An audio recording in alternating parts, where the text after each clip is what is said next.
좋으신 우리 주님의 은혜와 평강이 함께하기를 빕니다.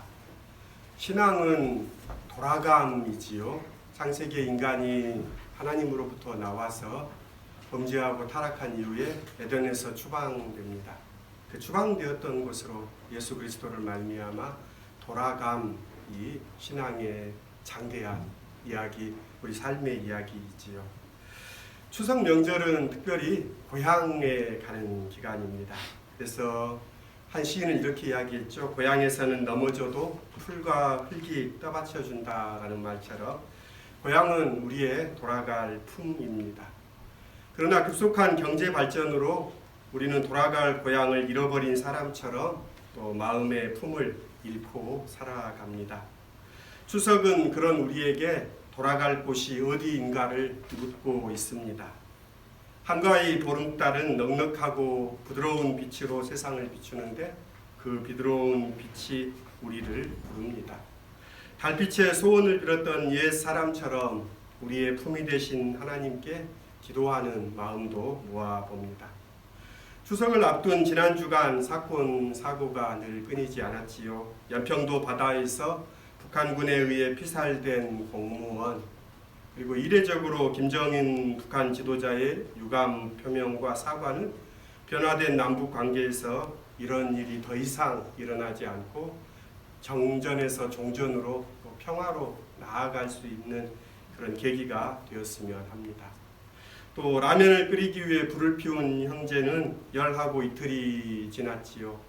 어제 잠시 눈을 뜬 이후에 다시 이렇게 의식을 회복하지 못하고 있는데요. 아이들의 회복을 위해서도 기도합니다.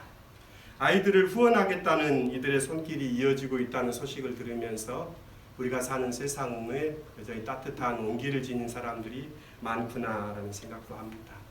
또 뉴스를 통해서 76세의 할아버지는 하루에 폐지를 주어 판돈 3,000원씩을 모아서 매월 3만 원씩 월드비전을 후원한다라는 할아버지의 이야기도 참 아무리 가난해도 인간의 품위를 유지하는 인간의 등불을 비추는 사람들이 있음을 인식하게 됩니다. 또 지난주에 우리가 속한 교단 총회가 있었습니다. 그래서 명성교회 세습에 관한 문제라든지 또 장로회 신학대학교 총장 인준에 대한 부결, 또 정광훈 목사의 이단 여부에 대한 1년 유보 등의 어떤 교단 총회의 지향은 우리 교인들에게 실망감을 안겨주었습니다. 주어진 권한을 사용하지 못하는 답답함도 느꼈고요. 애장통합 이단 대책위원회는 정광훈 씨에 대해서 이렇게 이야기했죠. 작년부터 정광훈 목사의 문제를 다뤄왔는데 결론을 내리기가 쉽지 않아 1년 더 연구하기로 했다라고 하면서 보수 우파 운동을 해온 전 목사의 정치적 영향력을 고려하지 않을 수 없다라고 말을 했는데요. 애장 통합뿐만 아니라 합동, 합신도 아무런 결론도 내리지 못하고 총회를 끝냈습니다. 권위가 무엇인가를 생각하게 합니다. 총회라는 권위로 모였는데 아무것도 결정짓지 못하는 것들을 보면서 권위가 무엇인가 오늘 생각하게 됩니다. 예수에게도 권위를 물었던 사람들이 있습니다. 당신은 무슨 자격으로, 무슨 권한으로 이런 일을 하십니까? 라고 예수께 따져 물었던 사람들이 있습니다. 그들은 예루살렘의 공식적인 권위를 가진 대제사장들과 또 장로들입니다. 그들이 보기에는 갈릴리 촌뜨기에 불과한 예수가 군중들의 환호를 받으며 예루살렘에 입성하는 것이라든지 또 성전을 깨끗하게 하겠다는 명분으로 소동을 벌이는 일이라든지 사람들을 고치고 또 성전에 들어가서 가르치는 일들, 이 모든 일들이 마뜩찮았습니다. 위험하다고 생각했습니다. 이로 인해 예루살렘 지도자들은 예수님과의 이 권위에 관한 문제를 가지고 논쟁합니다. 무슨 권위로 당신이 예루살렘에 들어와서 병자들을 고치고 사람들을 가르친단 말이요? 당신에게 누가 그런 권한을 주었소? 라고 예루살렘에서는 자신들만이 가르칠 수 있고 자신들만이 이 백성들의 생활을 좌지우지할 수 있다는 이들이 그들에게 문제 제기를 합니다. 예수님은 그들의 그 물음에 질문에 가장 좋은 대답은 질문인 것 같아요. 그래서 그 질문에 질문으로 응수합니다. 내가 무슨 권위로 이렇게 하는지 대답을 들으려면 먼저 당신들이 대답해 보시오. 세례 요한의 권위가 하늘로부터 온 것이요 사람들로부터 온 것이요 라고 묻습니다.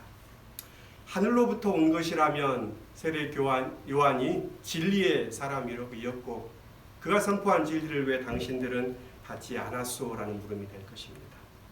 그러면 사람에게요라고 대답한다면 그들은 세례 요한을 인정하지 않은 것이 되므로 그들은 위기에 봉착하게 됩니다. 그래서 그들은 말합니다. 우리는 알지 못하오라고 말합니다. 알지 못한다기보다는 말하기가 싫은 거지요. 그 권위를 인정하기가 싫은 것입니다. 그래서 예수님도 직접적으로 말하지 않는 대신에 들을 마음 있는 사람들을 위하여 두 아들의 비유, 또 악한 포도원 농부들의 비유, 또 잔치를 열고 사람을 초대한 왕의 비유를 연이어서 들려줍니다. 오늘 두 아들의 비유는 권위 논쟁 중에 던지는 예수의 첫 번째 답변에 해당됩니다. 고대 사회에서는 아들의 가장 중요한 책무는 아버지의 권위를 인정하고 아버지의 명예를 드높인 것입니다. 그래서 가문의 영광을 빛내는 것이지요. 달리 말하면 아버지의 권위를 세워드리는 아들이 최고의 아들이라는 얘기입니다. 그런 면에서 아버지에게 싫습니다라고 대답할 수 없는 것입니다. 아버지의 명령을 면전에서 거부하는 것은 어떤 상황에도 용납될 수 없는 것입니다. 공개적으로 아버지에게 아니요 라고 말하는 것은 아버지를 수치스럽게 만드는 것이요 아버지의 권위를 무시하는 이 모욕적인 행동입니다. 아무리 뒤늦게 잘못을 뉘우치고 아버지의 포도원에 들어갔다 하더라도 이미 실추된 이 아버지의 명예, 권위는 되살려지지도 않고 그 아들은 자격을 상실하게 됩니다. 그런 의미에서 포도원에 들어갈 마음이 없더라도 예, 가겠습니다 라고 대답한 맏아들은 아들다운 도리를 다 한 것이라고 말할 수 있습니다. 이 아들은 자신이 아들로서 아버지 앞에서 어떤 태도와 어떤 예절을 갖춰야 하는지를 알고 있습니다. 그가 예를 말함으로써 아버지의 외면적인 체신은 손상을 입지 않았습니다. 물론 그의 대답이 거짓인 것은 금방 드러납니다. 그렇지만 그가 아버지의 권위를 지켜드렸다라는 사실은 변함없고 그래서 그의 아들의 자격은 인정됩니다. 맏아들은 아들 자격을 가지고 있고 둘째 아들은 아들 자격을 잃었습니다. 그래서 이 이야기를 들려주는 예수께서는 이 비유를 들려주면서 듣는 이들에게 어느 아들이 아들 자격을 지녔는가라고 묻지 않고 누가 아버지의 뜻을 지켰는가라고 물으십니다. 이 질문은 싫습니다라고 아버지께 말했지만 마음을 바꾸어 포도원에 들어간 아들이 그라는 대답이 뒤따릅니다. 이로써 하늘의 아버지이신 하나님이 원하시는 바가 무엇인지 새롭게 밝혀집니다. 하나님이 원하시는 것은 예라고 대답함으로써 하나님의 명예를 지켜드리는 것이 아니라 하나님의 뜻을 행하는 것이라는 이야기입니다. 자격을 묻는 이들에게 예수님의 대답은 그 자격 이전에 하나님의 뜻을 행하는 것이 중요하다는 것을 이 말씀으로 넌지시 말씀하고 있습니다. 예라고 대답한 아들은 아브라함의 후손이라고 자처하는 유대인들을 가리킵니다. 그들은 오랫동안 하나님께 제사를 드리고 율법을 준수함으로써 그들이 하나님의 위신을 높이는데 공헌해 왔다고 자부합니다. 실제로 포도원에 들어가느냐라는 여부는 중요하지 않습니다. 예의 격식을 차리는 것이 아들로서 도리를 다하는 것이지요. 그것으로 아들의 자격은 유지된다고 여겼기 때문입니다. 자격이 있다고 여기는 까닭에 그들은 돌이켜 회개하라는 예수와 세례 요한의 메시지를 외면합니다. 반대로 싫습니다라고 답한 아들은 이방인과 죄인들, 그러니까 세리와 창녀들인 셈입니다. 아버지의 면전에서 아니오라고 말하는 아들처럼 이들의 삶은 불경 그 자체입니다. 당연히 이들에게는 아들의 자격이 없습니다. 자격이 없음을 알기 때문에 세례 요한과 예수님이 그들에게 회개해야 한다라고 선포했을 때 그들은 자신들의 부족함을 인정하고 돌이켰습니다. 두 아들을 생각해 보면 두 아들 다 온전한 아들은 없습니다. 아들의 도리를 다하는 장점을 지닌 맏아들은 마음으로부터 아버지의 뜻을 따르지 않습니다. 돌이켜 아버지의 뜻을 따른 또 다른 아들들은 아버지를 욕되게 했다는 그런 단점을 안고 있습니다.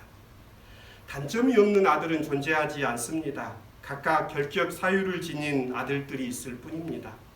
둘 다 포도원 바깥에 있다는 점에서 마찬가지입니다. 오늘 본문과 병행 본문으로 주어진 에스겔서 18장 1절로 4절 또 25절에서 32절까지는 시간을 내어서 꼭 읽어보시면 좋겠습니다. 예수님의 정신이 이 말씀에 다 잘 담겨 있습니다.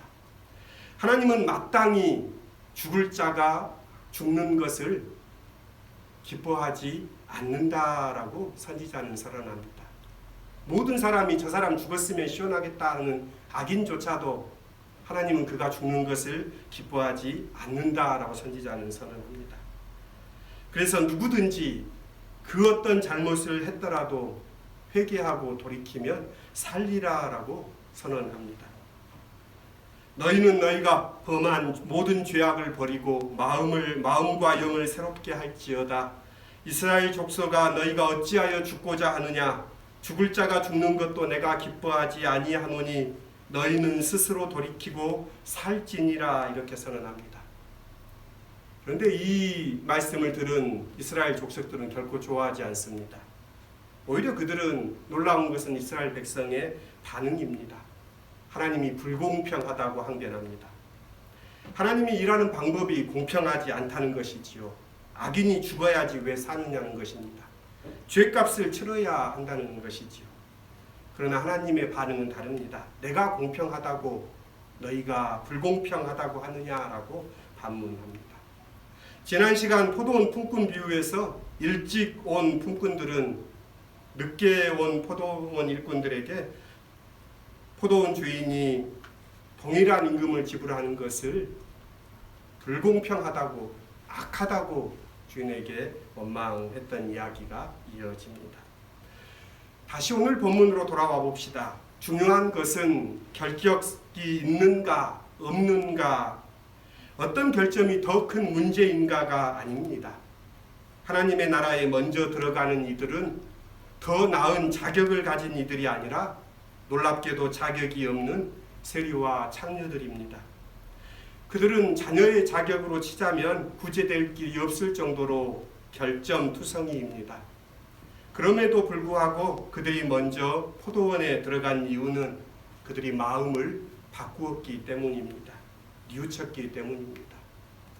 예라고 대답한 아들이나 싫습니다라고 말한 아들이나 모두 포도원 밖에 있다는 점에서는 다를 바가 없습니다. 예라는 답변이 그를 저절로 포도원으로 인도하지 않습니다. 마음을 바꾼 사람만이 포도원 안으로 들어갑니다. 그래서 주님의 복음의 첫 일성이 회개하라, 하나님의 나라가 가까이 왔다는 것입니다. 하나님의 나라에 들어갈 자격은 예를 잘하는 데 있지 않고 마음을 돌이키는 데 있습니다. 때문에 경건한 유대인들이 아니라 뉘우친 세리와 창녀들이 그 자격을 얻습니다. 렘브란트의 작품 탕자의 귀향은 제게 깊은 감동을 준 작품입니다. 볼 때마다 그 그림은 우리에게 말을 건네옵니다. 슬픈 듯 노쇠한 아버지, 아들이 돌아와 기쁘지만 여전히 집안에 있는 큰 아들의 모습은 아버지의 근심을 드리웁니다. 우리는 어떠냐라고 그 그림은 묻는 듯합니다. 사도 바울은 빌립보서에서 그리스도의 마음을 푸브라라고 권면하면서 말합니다. 남을 낮게 여기십시오.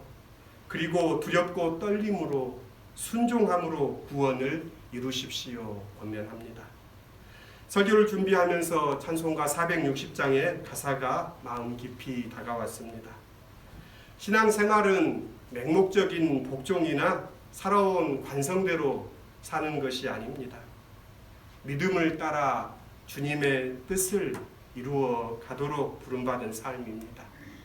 460장의 가사는 이렇습니다. 뜻없이 무릎 꿇는 그 복종 아니요 운명에 맡겨 사는 그 생활 아니라 우리의 믿음 치솟아 독수리 날듯이 주 뜻이 이루어지이다 외치며 사나니 약한 자 힘주시고 강한 자 바르게 추한 자 정케함이 주님 뜻이라. 설교를 맺습니다. 무슨 자격으로 이런 일을 하십니까? 예수님도 받았던 질문입니다. 예수의 권위와 가르침을 문제 삼음으로 예수의 사역과 그분의 가르침을 폄훼하고 타격을 주려던 유대 지도자인 대제사장과 장로들에게 주님은 말씀하십니다. 무슨 권위로 그 권위가 중요한 것이 아니란다. 너희가 어떻게 사느냐가 더 중요하다라는 주님의 말씀을 듣습니다. 우리가 그리스도인이라는 것이 중요한 것이 아니라 우리가 주님의 뜻을 따라 사는 것이 중요합니다. 제가 목사라는 것이 중요한 것이 아니라 제가 주님의 뜻을 행하는 것이 중요합니다. 주님의 자녀라고 자부한다면 주님의 뜻을 행하는 우리가 될 수 있기를 주님의 이름으로 기원합니다. 추석 명절입니다. 이제 고향으로 돌아가는 시간입니다. 고향은 물리적인 장소이기도 하지만 우리의 본질, 인간됨을 묻는 곳이기도 합니다. 보름달의 넉넉함과 같이 주님께 돌이켜 주님의 뜻을 행함으로 보다 나은 세상을 이루며 살라는 주님의 이 부르심 안에 주님의 뜻을 행하는 우리 시온의 지체들 함께 예배하는 모든 이들이 되실 수 있기를 주님의 이름으로 기원합니다. 주신 말씀 안에서 기도하겠습니다. 오 주님, 어느 시대에나 하나님께 예를 잘하는 이들이 있습니다. 그들의 상당수는 하나님의 자녀답다라는 평가를 받으려 하며 그것을 자신의 권위로 삼으려 합니다. 그러나 권위는 잘하고 있다는 평가로부터 오지 않고 마음을 바뀌어 뉘우침으로부터 옵니다. 오 주님, 우리가 마음을 돌이켜 주님의 뜻을 행하는 주님의 자녀들 되게 하옵소서. 우리 구주 예수 그리스도의 이름으로 감사하며 기도드립니다. 아멘.